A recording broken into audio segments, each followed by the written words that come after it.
Hi hello ನಮಸ್ತೆ ಎಲ್ಲರಿಗೂ. ನನ್ನ ಆವಿಷ್ಕಾರ ಚಾನಲ್ಗೆ ನಿಮ್ಮೆಲ್ಲರಿಗೂ ಸ್ವಾಗತ. ಇವತ್ತು ನಾವು HAL ಮ್ಯೂಸಿಯಂಗೆ ಕರ್ಕೊಂಡು ಬಂದಿದ್ದೀವಿ. ನಾನು ಸಂಜು ಊಟನ. ತುಂಬಾ ಚೆನ್ನಾಗಿದೆ. ಎಲ್ಲರೂ ಖಂಡಿತ ಮಕ್ಕಳನ್ನ ಕರ್ಕೊಂಡೇ ಬರಬೇಕಾದಂಥ ಒಂದು ಮ್ಯೂಸಿಯಂ ಇದು. ಸಿಕ್ಕಾಪಟ್ಟೆ ನಾಲೆಡ್ಜಬಲ್ ಆಗಿದೆ. ನಾವಿಷ್ಟು ವರ್ಷ ಆದ್ರೂ ಇಲ್ಲೇ ನಮಗೆ ತುಂಬ ಹತ್ರ 1 ಕಿಲೋಮೀಟರು ಇಲ್ಲ, ಅದು ಬಂದಿರಲಿಲ್ಲ. ಬಟ್ ಇವನ ಕಾಲದಲ್ಲಿ ಇವಾಗ ಬರೋ ಥರ ಆಯಿತು. ಸಿಕ್ಕಾಪಟ್ಟೆ ಚೆನ್ನಾಗಿದೆ ಮಾತ್ರ.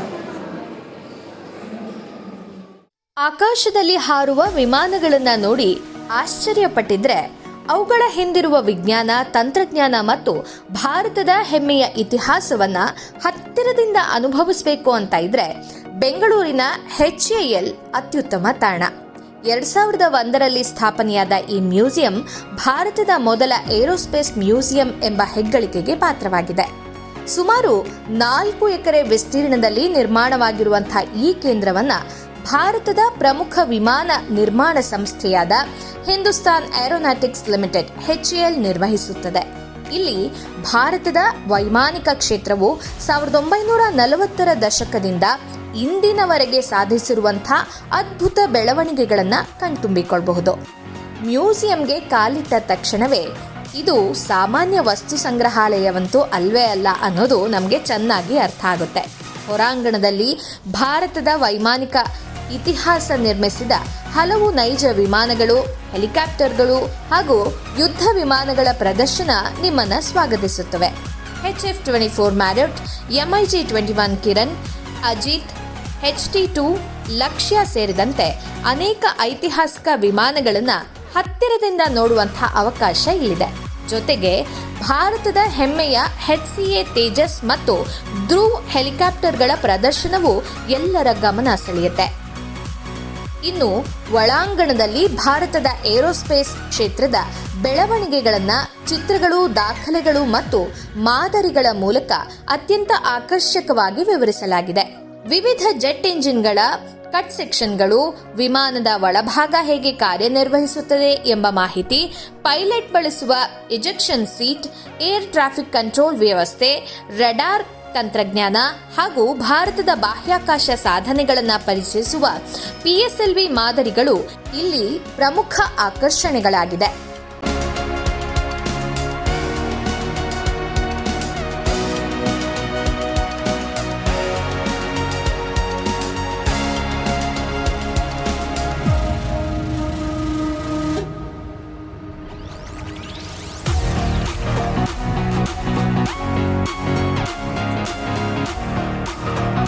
ಈ ಮ್ಯೂಸಿಯಂನ ಮತ್ತೊಂದು ವಿಶೇಷತೆ ಅಂದರೆ ಇದು ಕೇವಲ ನೋಡುವ ಸ್ಥಳವಲ್ಲ, ಅನುಭವಿಸುವ ಸ್ಥಳವೂ ಹೌದು. ಫ್ಲೈಟ್ ಸಿಮ್ಯುಲೇಟರ್ ಮೂಲಕ ಪೈಲಟ್ನ ಅನುಭವವನ್ನ ಪಡೆಯಬಹುದು. ಮಕ್ಕಳಿಂದ ಹಿಡಿದು ದೊಡ್ಡವರವರೆಗೂ ಕೂಡ ಎಲ್ಲರಿಗೂ ವಿಜ್ಞಾನ ಮತ್ತು ತಂತ್ರಜ್ಞಾನವನ್ನ ಮನರಂಜನೆಯೊಂದಿಗೆ ಪರಿಚಯಿಸುವಂತಹ ವ್ಯವಸ್ಥೆಗಳು ಇಲ್ಲಿದೆ.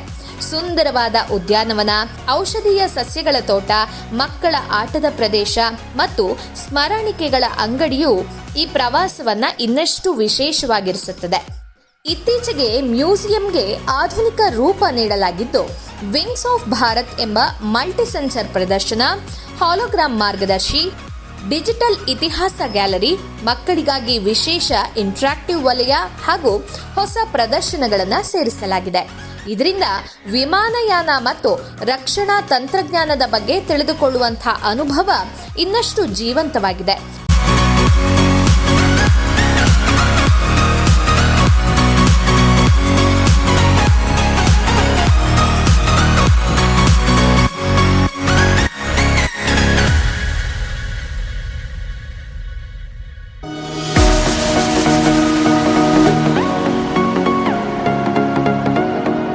HAL ಮತ್ತು ನಮ್ಮ ಭಾರತೀಯ ಸೈನ್ಯದ ನಡುವೆ ಅತ್ಯಂತ ಮಹತ್ವವಾದಂಥ ಸಂಬಂಧ ಇದೆ. ನಮ್ಮ ದೇಶದ ವಾಯುಸೇನೆ ಬಳಸುವಂತಹ ಯುದ್ಧ ವಿಮಾನಗಳಲ್ಲಿ, ಹೆಲಿಕಾಪ್ಟರ್ಗಳಲ್ಲಿ ಹಾಗೂ ಇತರ ರಕ್ಷಣಾ ವಿಮಾನಗಳ ನಿರ್ಮಾಣ, ನಿರ್ವಹಣೆ ಮತ್ತು ತಾಂತ್ರಿಕ ಅಭಿವೃದ್ಧಿಯಲ್ಲಿ HAL ಪ್ರಮುಖ ಪಾತ್ರವನ್ನು ವಹಿಸುತ್ತೆ. ನಮ್ಮ ಸೈನಿಕರು ದೇಶದ ಗಡಿಯಲ್ಲಿ ಹಗಲು ರಾತ್ರಿ ಎನ್ನದೇ ದೇಶವನ್ನ ರಕ್ಷಿಸ್ತಾ ಇದ್ರೆ ಅವರ ರಕ್ಷಣಾ ಸಾಮರ್ಥ್ಯವನ್ನ ಹೆಚ್ಚಿಸುವಂತಹ ವಿಮಾನಗಳು ಮತ್ತು ತಂತ್ರಜ್ಞಾನವನ್ನ ಸಿದ್ಧಪಡಿಸುವಲ್ಲಿ HALನ ವಿಜ್ಞಾನಿಗಳು, ಇಂಜಿನಿಯರ್ಗಳು ಮತ್ತು ತಂತ್ರಜ್ಞರು ಮಹತ್ವದ ಕೊಡುಗೆಯನ್ನ ನೀಡ್ತಾ ಬಂದಿದ್ದಾರೆ. ಆದ್ದರಿಂದ HALಗೆ ಭೇಟಿ ನೀಡೋದು ಮಕ್ಕಳಿಗೆ ಕೇವಲ ವಿಮಾನಗಳನ್ನು ನೋಡುವ ಅನುಭವವನ್ನಷ್ಟೇ ಕೊಡೋದಿಲ್ಲ, ಬದಲಾಗಿ ಒಬ್ಬ ಸೈನಿಕನ ಧೈರ್ಯ, ವಿಜ್ಞಾನಿಯ ಜ್ಞಾನ ಮತ್ತು ತಂತ್ರಜ್ಞಾನದ ಪರಿಶ್ರಮ ಇದೆಲ್ಲವನ್ನ ಸೇರಿ ದೇಶದ ಭದ್ರತೆಯನ್ನ ಹೇಗೆ ಕಟ್ಟುವುದು ಎಂಬುದನ್ನು ಅರ್ಥ ಮಾಡಿಕೊಳ್ಳೋದಕ್ಕೆ ಒಂದು ಅವಕಾಶ ಸಿಗುತ್ತೆ. ಇಂಥ ಸ್ಥಳಗಳಿಗೆ ಮಕ್ಕಳನ್ನ ಕರೆದುಕೊಂಡು ಹೋಗೋದ್ರಿಂದ ದೇಶದ ರಕ್ಷಣೆಯ ಹಿಂದೆ ಇರುವಂಥ ವಿಜ್ಞಾನ, ತಂತ್ರಜ್ಞಾನ, ಶಿಸ್ತು, ಪರಿಶ್ರಮ ಮತ್ತು ದೇಶ ಪ್ರೇಮದ ಮಹತ್ವವನ್ನು ಅವರಿಗೆ ತಿಳಿಸಬಹುದು. ದೇಶವನ್ನ ಕಾಪಾಡುವುದು ಗಡಿಯಲ್ಲಿ ನಿಂತ ಸೈನಿಕನೊಬ್ಬನ ಜವಾಬ್ದಾರಿ ಮಾತ್ರ ಅಲ್ಲ, ನಾವು ನಮ್ಮ ಕ್ಷೇತ್ರದಲ್ಲಿ ಪ್ರಾಮಾಣಿಕವಾಗಿ ಶ್ರದ್ಧೆಯಿಂದ ಕೆಲಸ ಮಾಡುವುದು ಕೂಡ ದೇಶ ಸೇವೆಯೇ ಎಂಬ ಅಮೂಲ್ಯ ಸಂದೇಶವನ್ನ ಮಕ್ಕಳ ಮನಸ್ಸಿನಲ್ಲಿ ಇಂಥ ಸ್ಥಳಗಳಿಗೆ ಕರ್ಕೊಂಡು ಹೋಗೋದ್ರಿಂದ ನಾವು ಮೂಡಿಸಬಹುದು.